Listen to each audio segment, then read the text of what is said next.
इच्छा है, लेकिन क्या नहीं सुने हैं? आवाज नहीं सुने। जो आवाज सुनता है ना, उसके चाल में दिखता है ये कुछ सुना है। उसकी सोच उस प्रकार की होती है। अब मेरे बोलने के कारण आप सेवा में निकलो, आपके चाल में दिखेगा। इसी प्रकार मैं एक विश्वासी, मैंने प्रभु की आवाज सुनी है। हमारी एक गरिमा है। मुझे नहीं मालूम आप लोगों को शब्द समझ में आता है नहीं आता। इंग्लिश में डिग्निटी होता है, हिंदी में गरिमा है।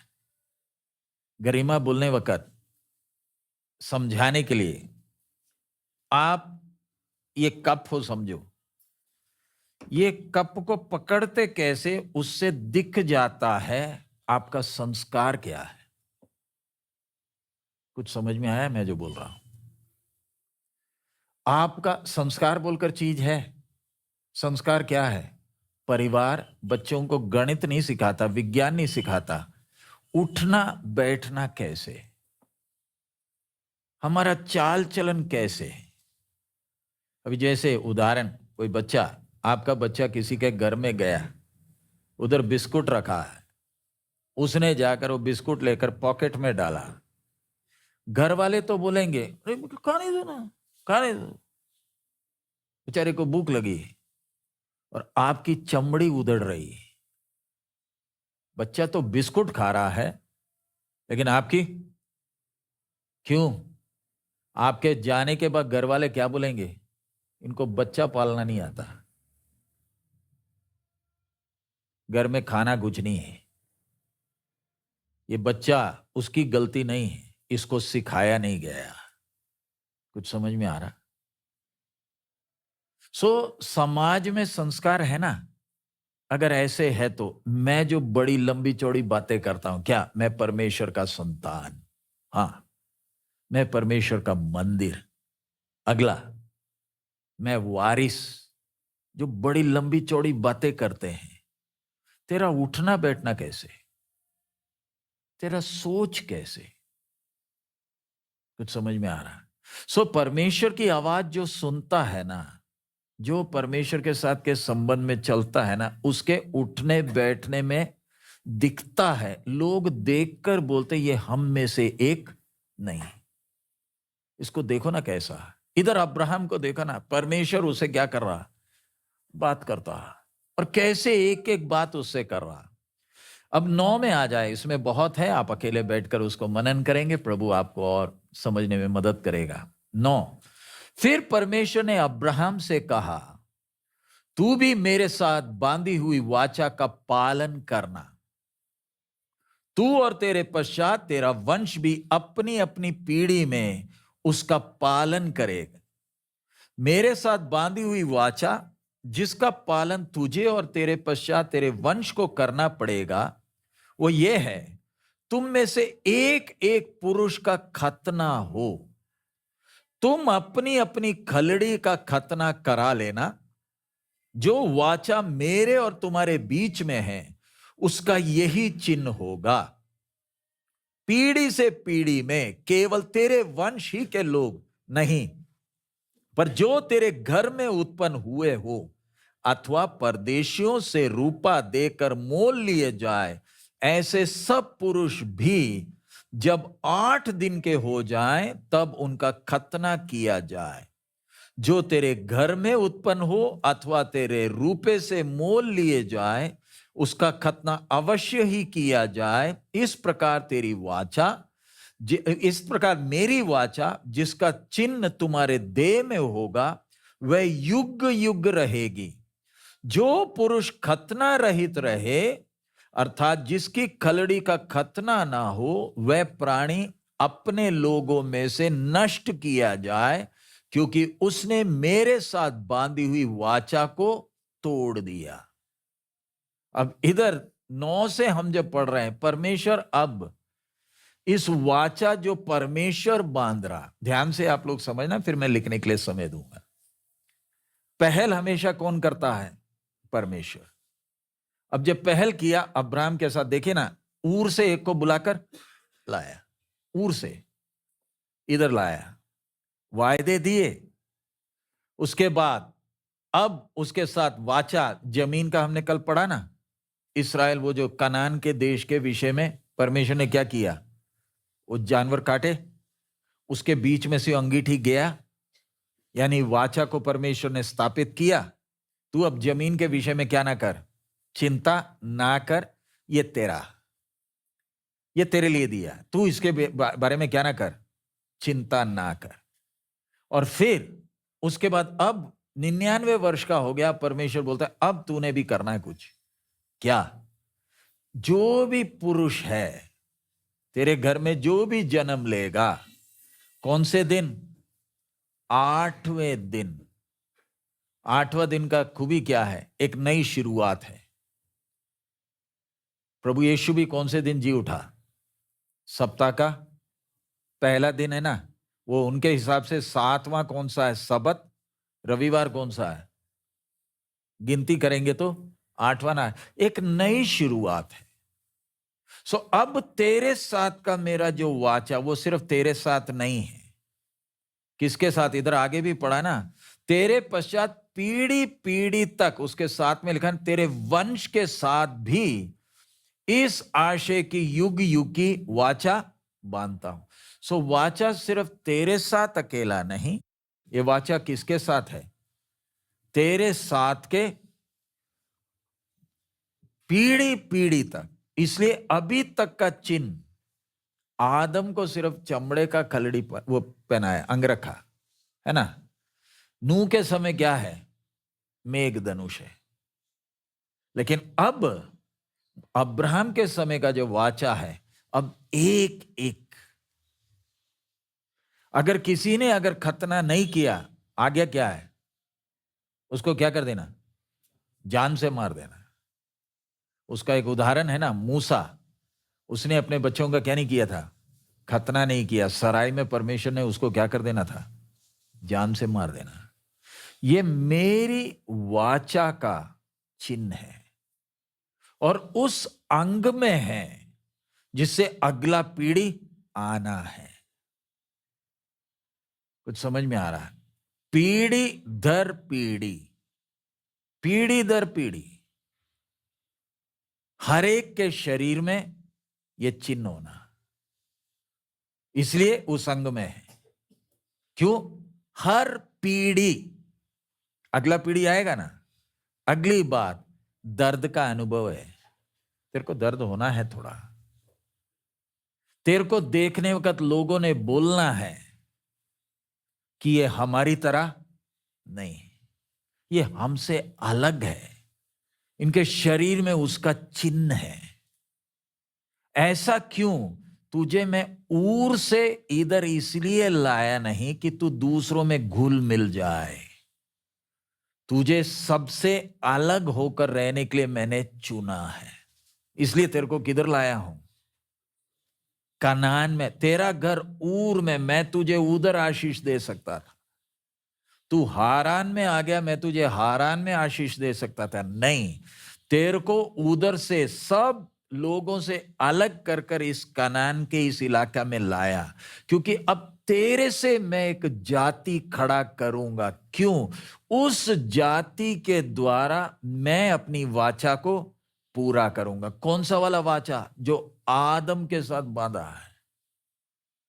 आदम के साथ बांधा वाचा क्या है? अनंत काल उस वाचा को पूरा करना। वो तो आदम ने तोड़ दिया, कोई दिक्कत नहीं, तोड़ दिया, लेकिन फिर दोबारा वो जो योजना से बनाया, वो योजना को मैं क्या करूंगा? पूरा करूंगा। इसलिए तेरी हर पीढ़ी में, हर एक के शरीर में इसका क्या होना? चिन्ह होना।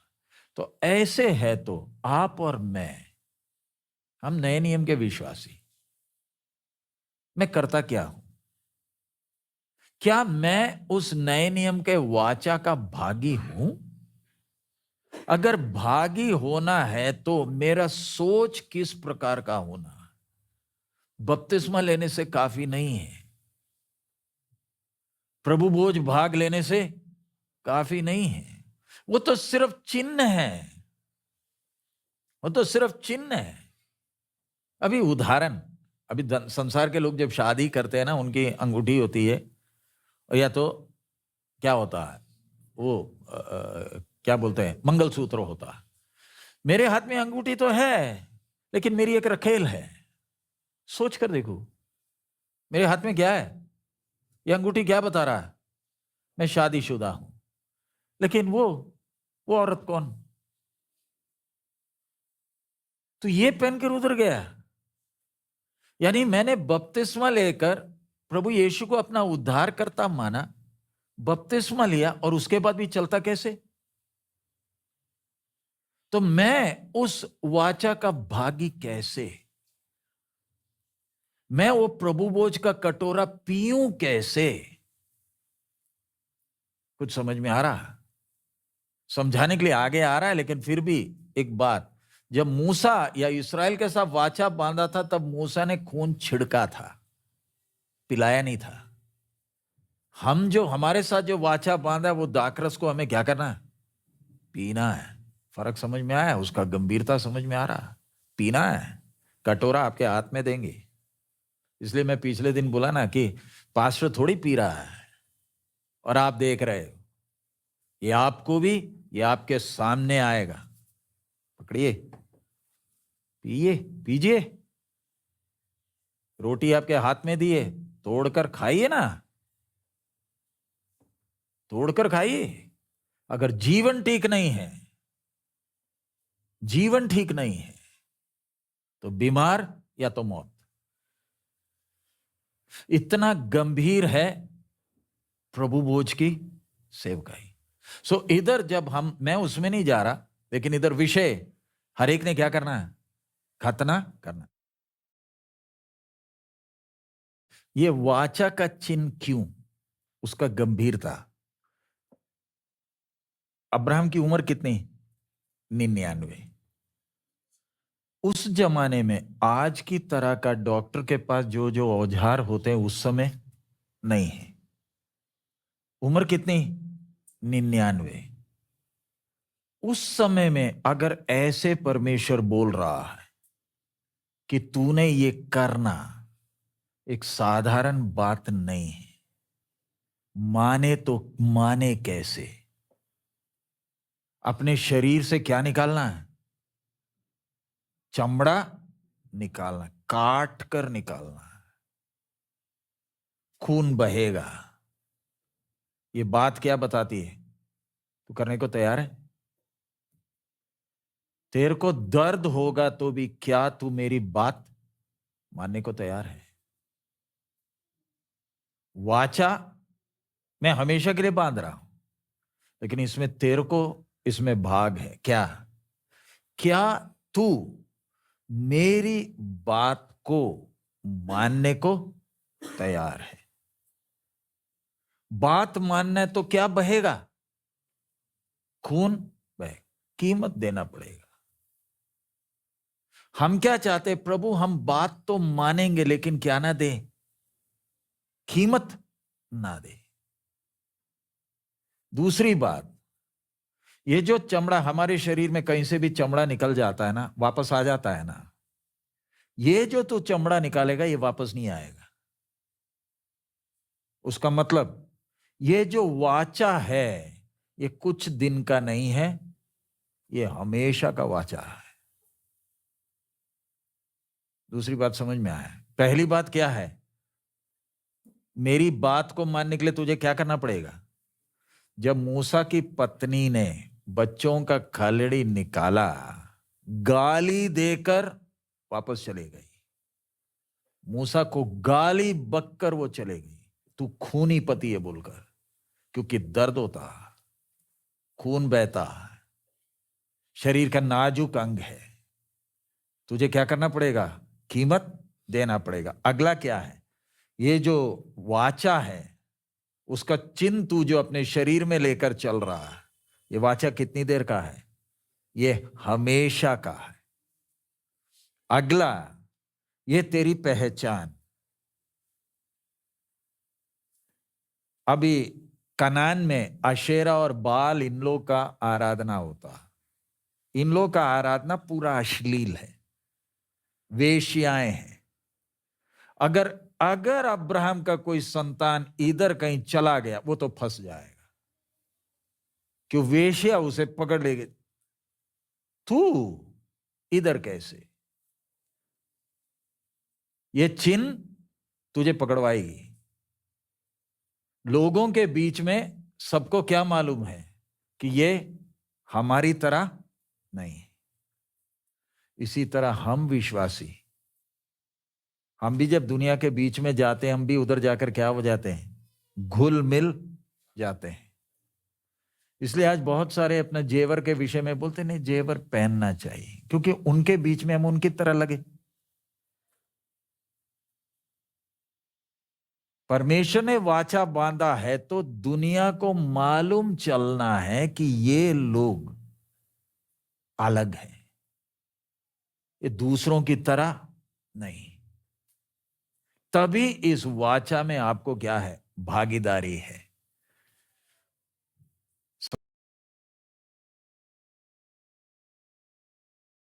अगर ये चिन्ह लिया है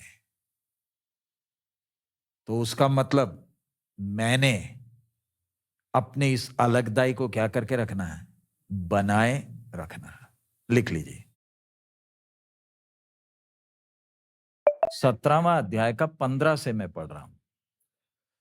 फिर परमेश्वर ने अब्राहम से कहा, तेरी जो पत्नी साराई है उसको तू अब साराई ना कहना, उसका नाम सारा होगा। मैं उसको आशीष दूंगा और तुझको उसके द्वारा एक पुत्र दूंगा, और मैं उसको ऐसी आशीष दूंगा कि वो जाति जाति की मूल माता हो जाएगी, और उसके वंश में राज्य राज्य के राजा उत्पन्न होंगे।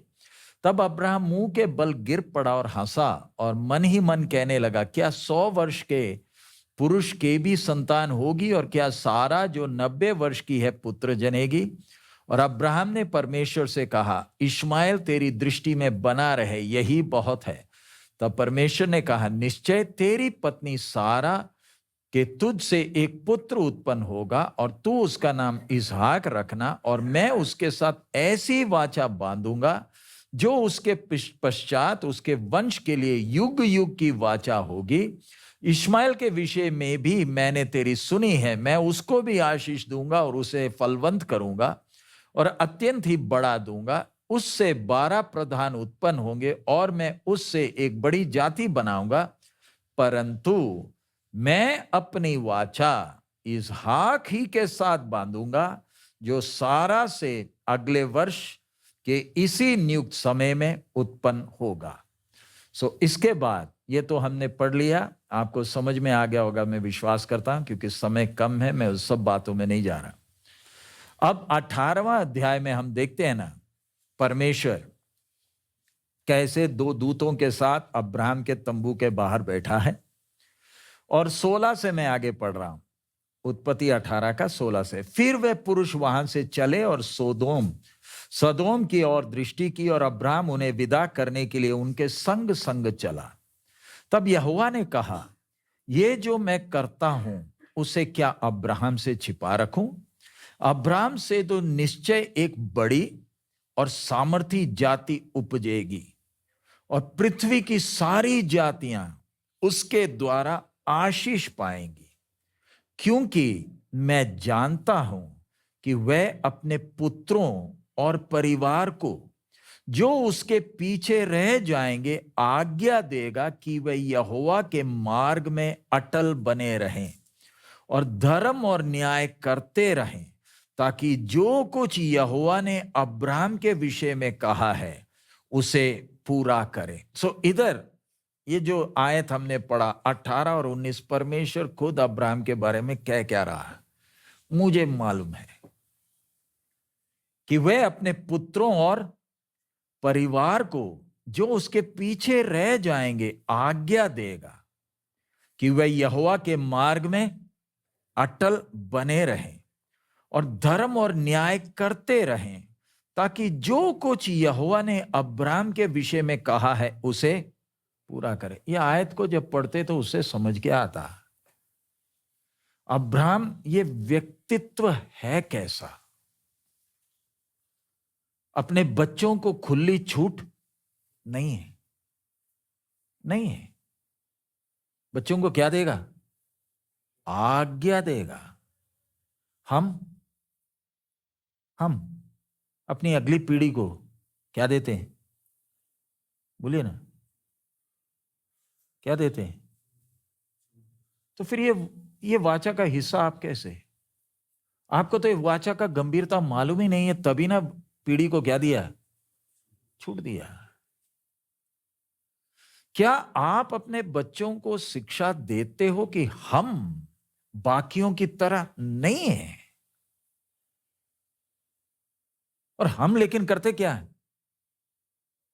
आजकल के बच्चे तो अब्राहम का समय भी तो अब्राहम बोल सकता था ना। आजकल के बच्चे जैसे हम बोलते हैं, उस समय उसको बोलने के लिए क्या था? नहीं, तू इस संसार के बाकी बच्चों जैसा नहीं है। अभी भी इधर जो बच्चे लोग बैठे, ध्यान से समझ, हम दूसरे बच्चों की तरह नहीं है। मेरे साथ परमेश्वर ने वाचा बांधा है, मैं परमेश्वर का संतान हूं, मैं दूसरों की तरह क्या नहीं कर सकता? चल नहीं सकता। सो ये विषय अब्राहम, उसके विषय में क्या था? गंभीर। सो जितना आप प्रभु पर भरोसा करते जाओगे, प्रभु आपके लिए रास्ता खोलेगा, है? खुलेगा। अब उत्पत्ति 22 में आ जाए, मैं पढ़ने नहीं जा रहा, आप सबको मालूम है 22 में हुआ क्या। अब्राहम का परीक्षा है ना, कैसे इसहाक के विषय में परमेश्वर ने कहा तू ले जाकर उसको क्या कर। यानी परमेश्वर ने वाचा बांधी और अब्राहम का सोच, तू जो बोलेगा मैं मानूंगा। आदम ने क्या किया था? तू जो बोलेगा मैं नहीं मानूंगा। लेकिन इस पापी अब्राहम को देख सकते हैं। इससे पहले हमने देखा ना किसको? नूह को। जैसे कहा वैसे वैसे ही अब्राहम। पढ़िए इसके साथ यूहन्ना 8:39, जॉन 8:39।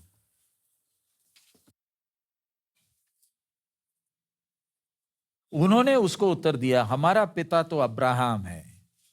यीशु ने उनसे कहा, यदि तुम अब्राहम की संतान होते तो अब्राहम के समान काम करते। दोबारा पढ़ रहा हूं। उन्होंने उसको उत्तर दिया, हमारा पिता तो अब्राहम है। यीशु ने उनसे कहा, यदि तुम अब्राहम की संतान होते तो अब्राहम के समान काम करते। सो उसका मतलब क्या है? बोलते तो हो कि हम अब्राहम के संतान, लेकिन काम तो बोलकर फायदा क्या है? मैं बोलता तो हूं मैं विश्वासी हूं, लेकिन क्या मेरा आचरण दिखाता है कि मैं क्या हूं? विश्वासी हूं। मैंने जल्दी से बोलकर निकल गया। उत्पत्ति 22, अब्राहम कर क्या रहा? जैसे बोला, हमने बहुत बार इस विषय में प्रचार भी सुना है। परमेश्वर ने 2 बार बोलने की जरूरत नहीं पड़ी, एक ही बार बोला। बेशक कठिन है, तूने दिया, उसको मैं क्या कर रहा हूं? अर्पण। इसलिए ना उसके बाद परमेश्वर ने अब्राहम के साथ क्या किया? शपथ खाया।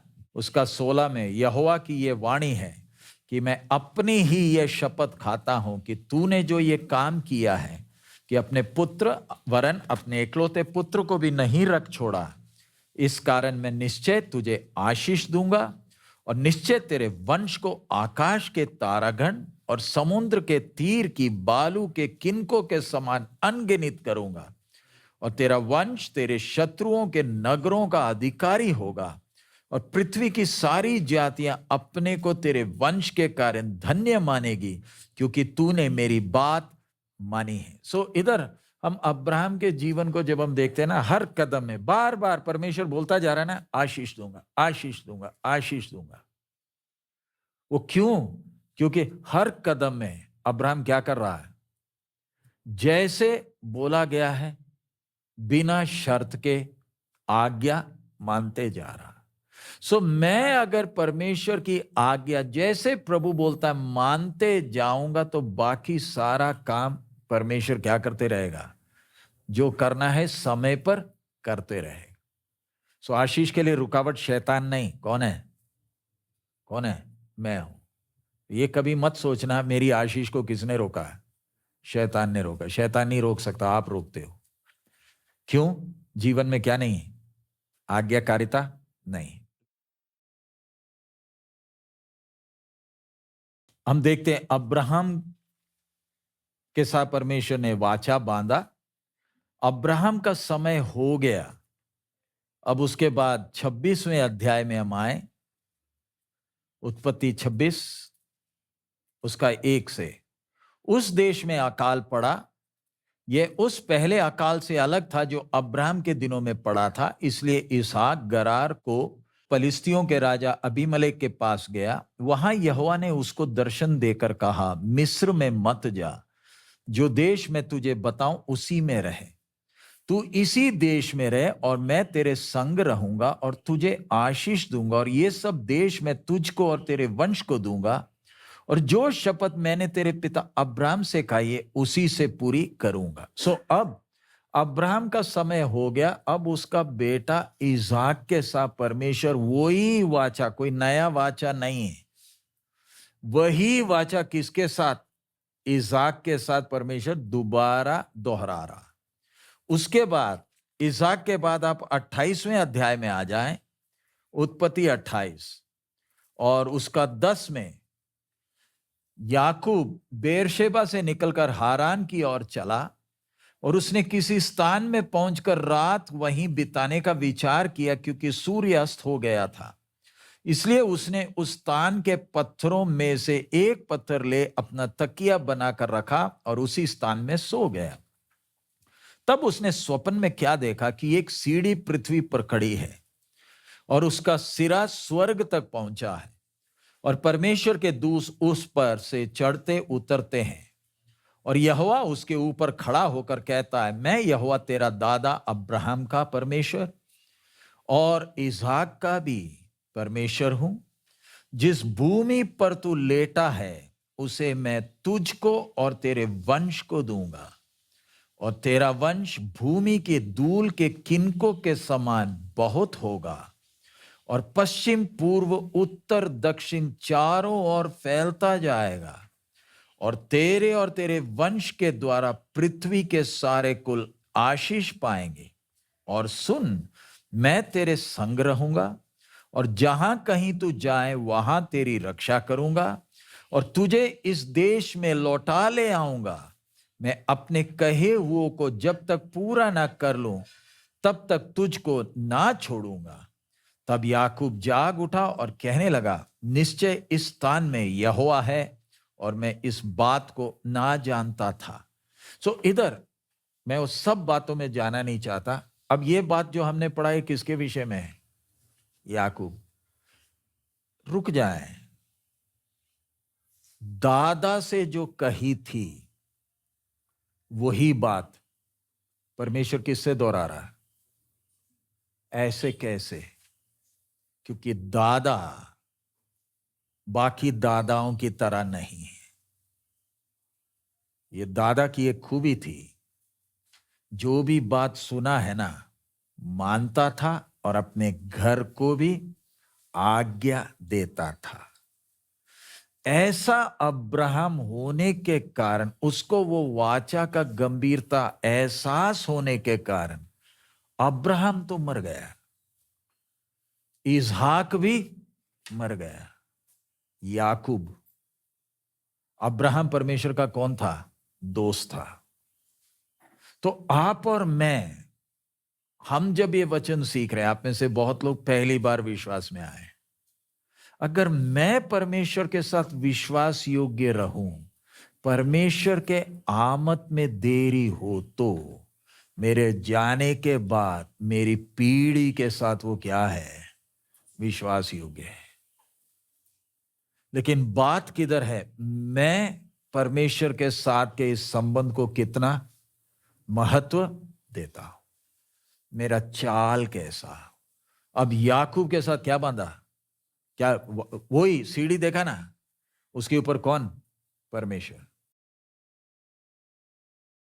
अब जब याकूब भाग रहा है ना, जब वो लूज में पहुंचा जिधर उसने ये स्वप्न या दर्शन देखा, उस याकूब को कोई एहसास नहीं है, इसहाक को भी एहसास नहीं, अब्राहम को भी पूरा एहसास नहीं होगा कि जिस मिस्र देश में गए उधर उनकी पीढ़ी कितना साल, 400 साल इन लोग उधर क्या रहेंगे और फिर वापस आएंगे ना। आपको नहीं मालूम आने वाले दिनों में आपके साथ या आपकी पीढ़ी के साथ परमेश्वर क्या करेगा। मुझे चिंता करने का जरूरत ही नहीं है, कारण मेरे साथ क्या बांधा? वाचा बांधा। वो विश्वास योग्य है। मैं विश्वास योग्य नहीं हूं तो भी वो विश्वास योग्य। लेकिन ध्यान रखना, वो विश्वास योग्य है तो भी मुझे भी तो अपना हिस्सा करना है। मैं यही बोलकर थोड़ी चल सकता हूं कि वो विश्वास योग्य है।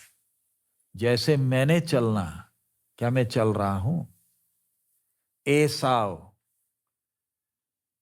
मौका था, बोलिए, पहलौटा था ना, हकदार था, बोलिए। मां के पेट से पहले निकला कौन? एसाव। लेकिन हुआ क्या? खीर को अपने पहलौटे के हक से ज्यादा क्या दिया? कीमत दिया। किसको? खीर। यह हमारे लिए चेतावनी है। मुझे मेरी जरूरत सबसे ज्यादा, मुझे भूख लगी है, मैंने पहलौटा क्या करना है? विश्वास का मैंने क्या अचार डालना है? मैंने तो खाना खाना है। खा लो, खा लो ना। तेरे को जो मौका था वो किसके हाथ में? तेरी पीढ़ी के हाथ में। कुछ समझ में आया? ये हमारे लिए क्या है? अच्छा खासा अवसर खोकर बैठा। अब रोने के अलावा हे एसाव, अब कोई मौका नहीं। तुझे मौका था, लेकिन तेरे पीछे जो आया वो टेढ़ा था तो भी उसको इस आशीष की कीमत मालूम है।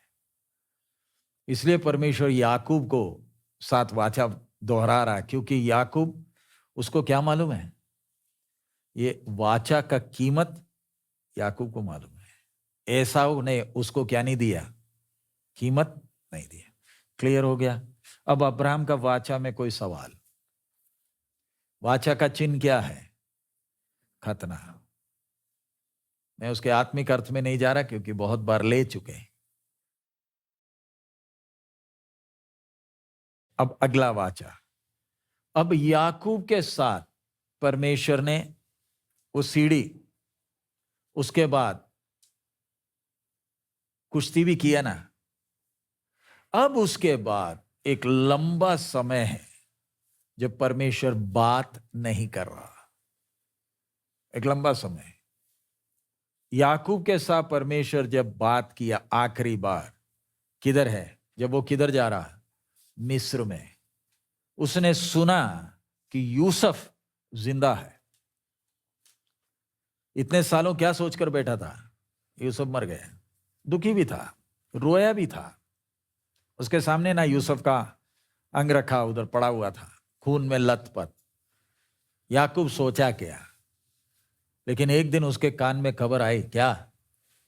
यूसुफ जिंदा है। और अब जा रहा।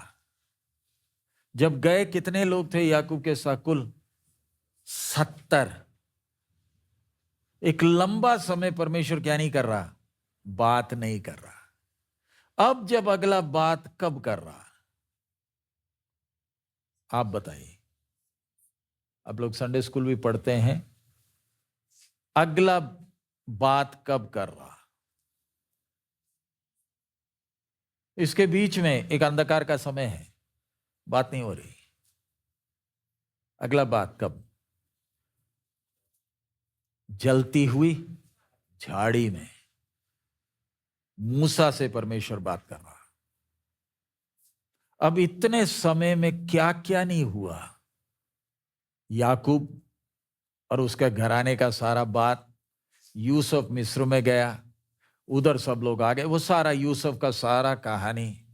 एक समय आ गया, मूसा की उम्र कितनी? 80 साल। किधर खड़ा है? झाड़ी के सामने।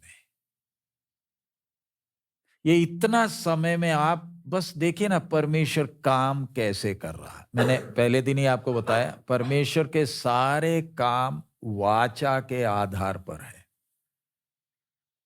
शुरू से इसलिए बोला ना, वाचा परमेश्वर के वचन का या परमेश्वर के हमारे साथ का व्यवहार का रीढ़ का हड्डी है।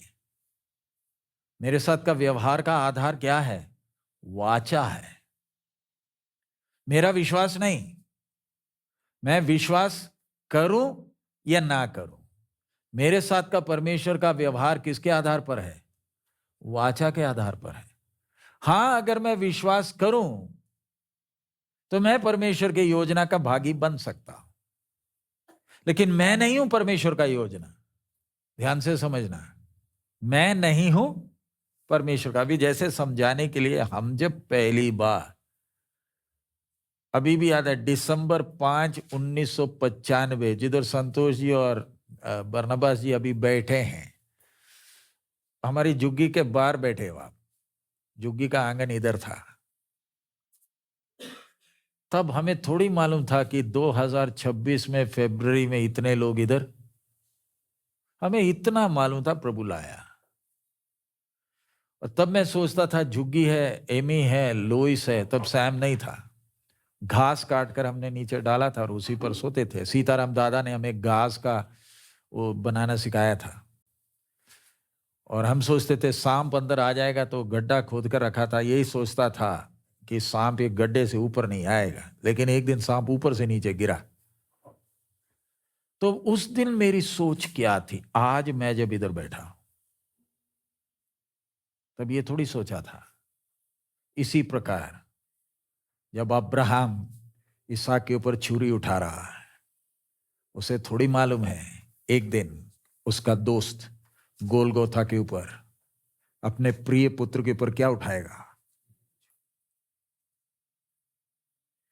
मेरे को और आपको परमेश्वर ने कितने अजीब तरीके से चलाया। हमारे सिर झुक क्यों जाते हैं? हे प्रभु, मैं इसके लिए लायक नहीं, मैं इसके लिए योग्य नहीं। आदम, मेरे बाप आदम ने जानबूझकर वाचा को तोड़ा, लेकिन तू आज तक मेरे साथ क्या बना रहा? विश्वास योग्य बना रहा। जब मैं परमेश्वर के स्वभाव को देखता हूं, परमेश्वर के व्यवहार को देखता हूं, मेरे अंदर एक इच्छा क्या आती है? चाहे कुछ भी हो जाए, मेरा प्रभु जो कहेगा मैं उसको पूरा का पूरा मानूंगा, पूरा का पूरा मानूंगा। अब मूसा के समय, अभी हम अगला जो विषय देखने जा रहे हैं, कौन सा वाचा है? मूसा का। लेकिन यह मूसा का वाचा नहीं है। आदम के साथ वाचा बांधा तो मानव जाति के साथ, लेकिन खड़ा कौन था? सिर्फ आदम और हव्वा है, और कोई मनुष्य नहीं है। मनुष्य कोई है ही नहीं। अब जो आएगा पहला, वो कौन है? काइन। सोचकर देखिए, ये आदम और हव्वा के साथ वाचा बांधा, इनका पहला औलाद कौन? काइन, जिसको परमेश्वर ने क्या बनाया? बगोड़ा बनाया। लेकिन काइन और बाकी औलादों के बाद एक हानूक आया ना, जिसको परमेश्वर ने मौत को देखने नहीं दिया। फिर एक नूह आया, फिर उसके बाद एक अब्राहम, इसहाक, याकूब आया। अभी तक एक एक व्यक्ति के द्वारा परमेश्वर का व्यवहार। अब परमेश्वर 70 लोगों को किधर ले गया? मिस्र में। अब उधर से जब निकाल कर लाया, कितने? अनुमान है 32 लाख से भी ज्यादा। 70 गए, 32 लाख से ज्यादा। कितने लड़कों को तो नील नदी में इन्होंने फेंका। कितनों को मगरमच्छ ने खा गए। उधर के दाइयों को आज्ञा दिया था अगर एक लड़का निकले तो उसे क्या करना। ये इतने आशीषित कैसे हो गए? इनकी तो नफरी बढ़ते जा रही है और इतना बढ़ गए कि मिस्री भी क्या हो गए, डर गए। भाई ये तो कल हमारे दुश्मन के साथ होकर हमारे ऊपर हावी। फरो ने भी पूरी जान मारी लेकिन कोई रोक नहीं पाया। क्यों? तेरी पीढ़ी क्या पाएगी? इनके बाप दादे को बाहर लाकर दिखाया था ना तारा। अब देखिए ना, मैं जल्दी से बोलकर जा रहा हूं। फरो तो जाने नहीं देता था। यहोवा कौन? बाबू तू नहीं जानता, तेरे को बताऊंगा। तू अपनी जान बचा सकता था। मैंने तुझे सिर्फ 3 दिन की छुट्टी मांगी थी। हम 3 दिन के लिए थोड़ी जा रहे थे, हम तो जा रहे थे कब के लिए? हमेशा के लिए। लेकिन तेरे से सिर्फ 3 दिन क्यों बोला? तेरे को मौका दिया, क्योंकि हमेशा बोलूंगा तो तू मानेगा नहीं। तो कम से कम 3 दिन का दे, क्या दे दे। कि तू जब अकड़ गया ना, कोई दिक्कत नहीं। तूने इनको इतना तक ईंट बनवाया ना, एक एक ईंट का मैं पैसा लूंगा। और जब अब्राहम की संतान मिस्र से, आज तक दुनिया के इतिहास में नहीं हुआ ये, एक देश के अंदर से एक देश निकलकर चला गया। मिस्र की हालत इतनी खराब हो गई कि फारो को अपने फौजियों को लेकर वापस किसके पीछे आना पड़ा? क्योंकि हमारे इधर अब काम कौन करेगा? सिर्फ लाले लाले रह गए, मजदूर सारे चले गए। और जब गए तो एक एक ईंट का जो बनाया था ना, उसका पैसा भी परमेश्वर जब काम किया ना, लूट मार कर गए। वो सब छोड़िए, लाल समुद्र के सामने खड़े होकर रो रहे हैं। यानी मैं और आप अपनी वर्तमान स्थिति को देखकर जो परेशान होते हैं, ये किताब हाथ में पकड़कर भी, इसमें लिखा क्या है? इतिहास है ये इतिहास है। ये कोई पेड़ के नीचे बैठकर, मूसा पेड़ के नीचे बैठकर अपनी बुद्धि लगाकर लिखा नहीं है। ये मूसा का वचन नहीं है। ये अनंतकालीन परमेश्वर का वचन है। और ये 32 लाख उधर खड़े होकर मूसा को क्या करना चाहते हैं? गाली दे रहे हैं, मारना चाहते हैं। लाल समुद्र को 2 भाग कर कर किधर ले आया? सीनाई के पास ले आया ना। आओ इधर आओ। क्यों? जाने का रास्ता कोई और है। मैं जब ये बोल रहा हूं, आप लोगों को कुछ आइडिया लग रहा है? जो पढ़ा होगा उसको समझ में आएगा, जिसको पढ़ा नहीं है उसको कोई आइडिया नहीं लगेगा। मिस्र कनान जाने का रास्ता ये थोड़ी है। अब्राहम मिस्र में गया था, लाल समुद्र पार करके गया था। यूसुफ, याकूब, ये कौन सा लाल समुद्र पार कर रहे हैं? ये कौन सा रास्ता? रास्ता ये लंबा है तो भी लाया क्यों? क्या बांधना है? वाचा बांधना है। अब तक एक एक के साथ, अब एक नहीं, अब एक राज्य बनाकर, अब इस राज्य के साथ क्या बांधूंगा? वाचा बांधूंगा। कुछ समझ में आया? उसके पहले इसके बीच में क्या क्या हो गया? मूसा भी तैयार हो गया, इस्राएली जो जाना नहीं चाहते थे वो भी तैयार हो गए,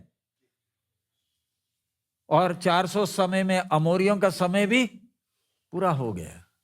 यानी परमेश्वर सिर्फ मेरे साथ अकेला काम नहीं कर रहा, किस किस के साथ कर रहा है?